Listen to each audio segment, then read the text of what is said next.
Hi, everybody. It's Benji, and we're going to talk about death.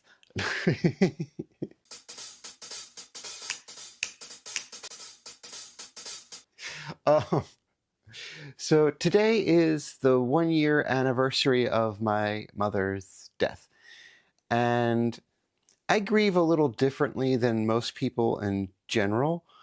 Um, I think I have an easier time with it to some degree. Now, like when my dogs died, I was absolutely just devastated.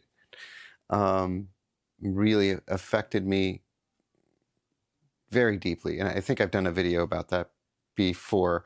Um, but when it's certain relationships or some friends pass, it's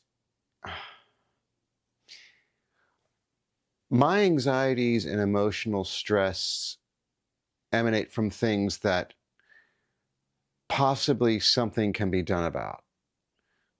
Like perhaps there was something I can do, or there's forces upon me, or things are happening.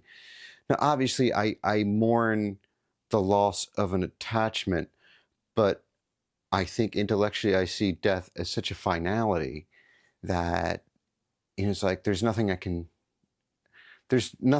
do to affect that situation, and it is a conclusion for me. So in general, even if it's someone I was deeply attached to, I guess I haven't had anyone that I'm very deep. I've had friends die, I've had acquaintances die, and people I've known and from around. But knowing that I was like daily reliant upon, or that they were a linchpin in my life, I guess I haven't had that experience.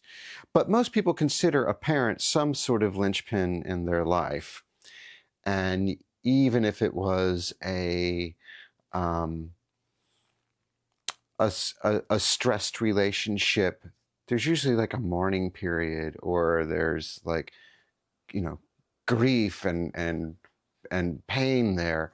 And I haven't grieved really at all. I didn't even cry once at all about my mother dying. And yes, our relationship was strained, and we were estranged towards the end. And there was a lot of stress in that relationship. Um, but I think we often feel obligated, especially with a parent or something. It's like, well, that was your mother. Well, it doesn't mean that was your mother. Oh, that was your father. That was that was, well, it's just a label, really. And I think some people feel obligated to express grief, or will feel guilty that they're not grieving if someone someone designated as a figure in their life, oh, that battery needed the charge, there we go, passes. And I, I, I don't think you need to take on that obligation for yourself, because that's something you need to process the way you're going to process it. Yes, I should have charged that battery. That light went out. We'll move this one further up. How's that work? That works okay. Um, but your grief is your own, and however you need to do it, that's your way. So yes, I had a strained relationship with my mom. She was a fairly abusive person. She was an emotional whirlwind. She tried to make up for it. It's not like she never did nice things. This is a teddy bear. This is my first teddy bear. She made this for me when I was very little. So it's, every monster has their good traits, but she was a monster. She was definitely a monster. And a lot of the things I've had to work out in my life were due to the way I was raised, and things that happened to me. I grew up, and my brother grew up in an environment where we never knew quite what to expect, other than it was going to be unexpected. We didn't know if we were going to get, you know, kind of like whether we were going to get hit or hugged for the same thing. You never knew. And she was one of those people that was never wrong about anything, and even an opinion that was different than hers about something that doesn't matter. Like, you could like chocolate, and she liked vanilla, and that would have been a personal affront to her. You know, um, It could be very deep conversations about my mom. But the point was, she was a whirlwind, extremely unpredictable, very eccentric, and so much so that towards her last years, we didn't realize in the family that dementia was kicking in, and kicking in hard. We just thought it was mom becoming more mom, because there was all these other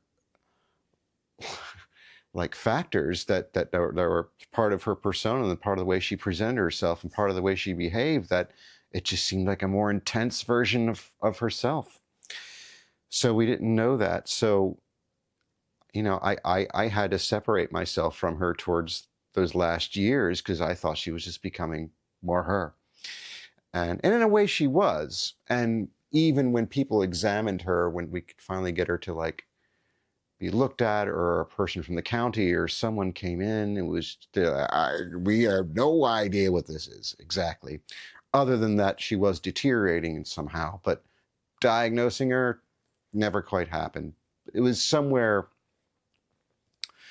in that heavy narcissist borderline territory, but nothing quite. She was one for the books, let me just say. You know, and towards the end there, the house was decorated so weird, and there was like strange altars to Nicolas Cage and Barack Obama, and there was one that was like Nicolas Cage and Barack Obama and me, and I found out after her death she would actually like pray to these things, and she was very far gone. But I didn't get to say goodbye to her either.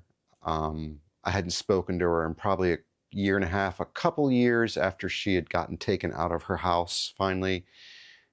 Got a call that she was going. I took a day to think about it, and that day was too long to think about whether I was going to see her one last time. So it's not a regret that I didn't see her one last time, but it's sort of like, maybe I should have, but I don't know who that would have been for. Would have that been for her? Would have that been for me?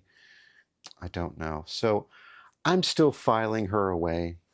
And I guess the point of this video is that we all grieve differently, and I don't think you need to feel obligated to put on a show of grief other than, you know, present the grief you're actually feeling, or process it the way you need to process it.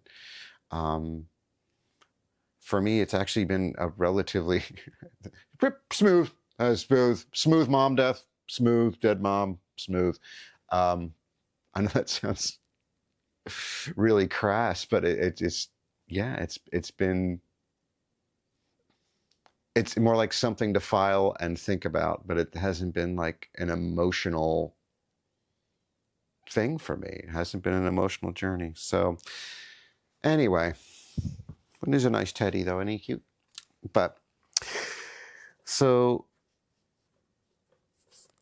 rip to Constance Lovelace, and I don't know, grieve how you need to grieve. I guess that's what this video is about. All right.